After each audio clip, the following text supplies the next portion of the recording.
Hello hi सांग मैंने नमस्कार आपण मन केमती अच्छा भावुँ आपण मैंने बहुत भल थे मोर एक न्यू एंड फ्रेश ब्लॉग को आपन को स्वागतम। भिडियोटी प्रथम शेष पर्यटन देखते और like subscribe comment and share मध्य करूँ आपणकर सपोर्ट निहाती आवश्यक।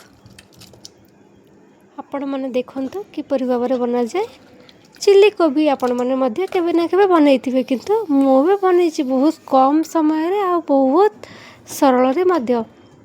आम सब बड़े बाहर खाते तो आम एटा घर कले बहुत कम पैसा रे आ कम टाइम रे मध्य हो जाए आ बेसी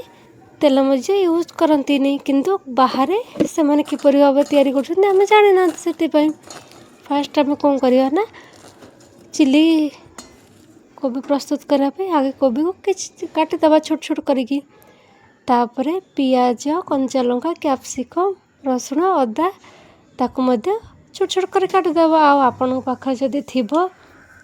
पियाज संडा तो आपण माने मध्य ताकू ऐड करि परिबे जेहेतु एबे शीत दिन सरी सरी आसु तो पियाज संडा मध्य सरी सरी आसो सेति पई ताकू आमे भल भाव आर रूट रे हल्दी लंका गुंड लूण देकी ताकू भल भाव में मैरिनेट करनबा तापर आम भल भाव में फ्राए करनबा गोल्डन ब्राउन हो आसला परे ताकू आम भल भाव में काढ़ी नबा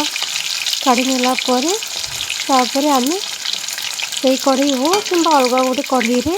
यदि कम तेल थी से कढ़ई मध्य आप यूज कर अलग गोटे कढ़ई बसई आम ताकू भल भाव रखि पियाज कैप्सिकम सबको भल भाव में ଟିକେ फ्राए करिके तापर टमाटर सॉस आपण जदि चाहिए सोया सॉस मध्य ऐड करेंगे यह कलापर तापर से टिके फ्राए हो आसला पर आम फ्राए कर रखि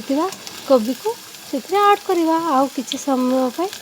ताकू भल भाव में आरोट पानी टिके आरोट मिसेक पानी कले ग्रेवी भल लगी था आपन जदि ग्रेवी न चाहते तो आपण मैंने ड्राई भी करेंगे आउ ग्रेवीटा खाया मत भल लगी से ग्रेवी आम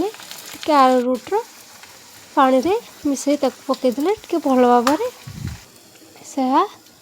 ग्रेवी होता है यह आम भात रुटी सबुथ खावा को भल लगे।